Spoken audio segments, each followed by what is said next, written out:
La Maison de justice et du droit de Saint-Quentin-en-Yvelines est un établissement judiciaire créé par arrêté du garde des Sceaux. Ses services y sont déployés sur 2 sites différents, à Trappes et à Guyancourt.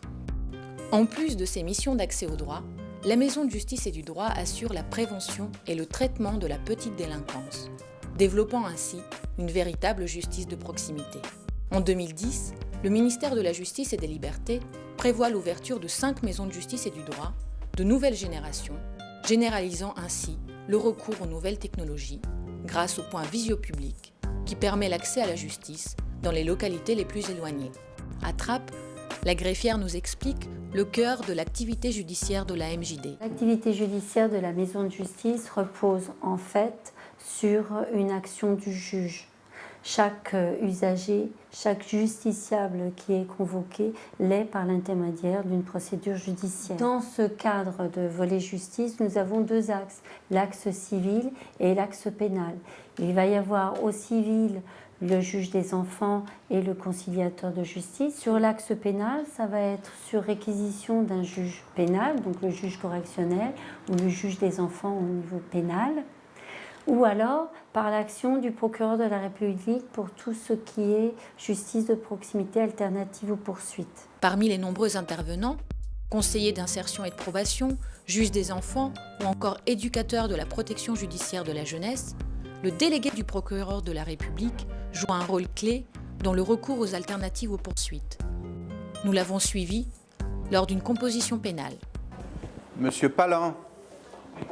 Bonjour monsieur, vous êtes venu avec votre conseil? Tout à fait. Très bien, bon, venez avec moi.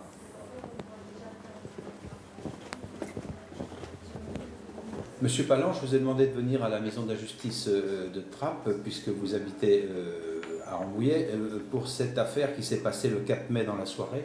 Vous avez dégradé, selon l'enquête de police, une cabine téléphonique après avoir bien bu suite à une déception amoureuse. Est-ce que vous confirmez vos déclarations? Vous confirmez vos déclarations. Donc je vais vous proposer une sanction de composition pénale que vous êtes tout à fait libre de refuser, auquel cas vous iriez devant le tribunal.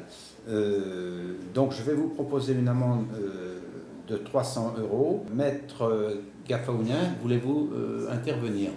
Oui, bien entendu. Monsieur Palan est confronté à la justice pour la première fois. Il n'a pas de casier judiciaire.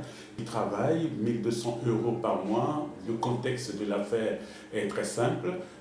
Rupture amoureuse. Vous lui proposez une amende de 300 €, mais il faut savoir qu'il paye déjà un loyer de 600 €, ce qui fait la moitié de son revenu. Alors, moi, je vous propose, pour tenir compte de sa personnalité et de la gravité des faits, de soit surseoir totalement au paiement de cette amende, soit de la réduire substantiellement.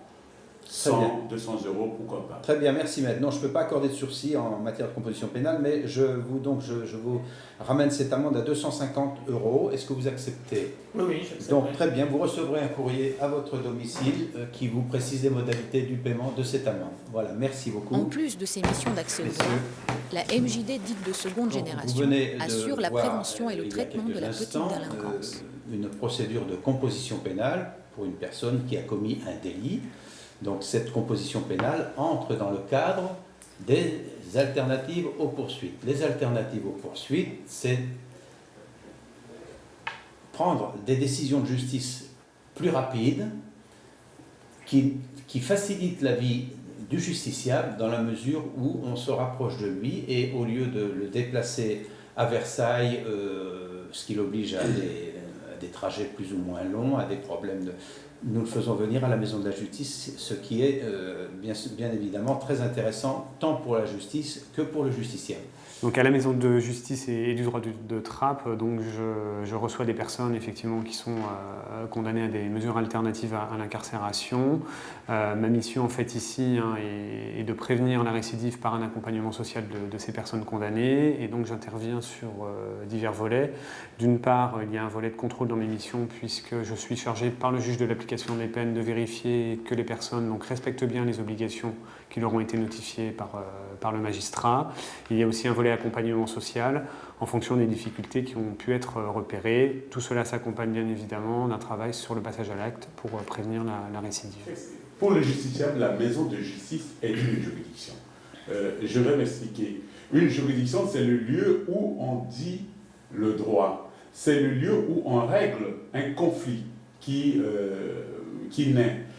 Mais c'est moins traumatisant de venir dans une maison de justice, dans un lieu totalement banalisé, dans un lieu qui ne ressemble pas à une juridiction. La maison de la justice est une antenne du tribunal, bien sûr sans son apparat, sans tout ce décorum, mais pour les dossiers d'alternative aux poursuites, c'est une justice très simple et très facile, non seulement à rendre mais à comprendre, donc qui est vraiment dans l'intérêt et de l'administration et des justiciables.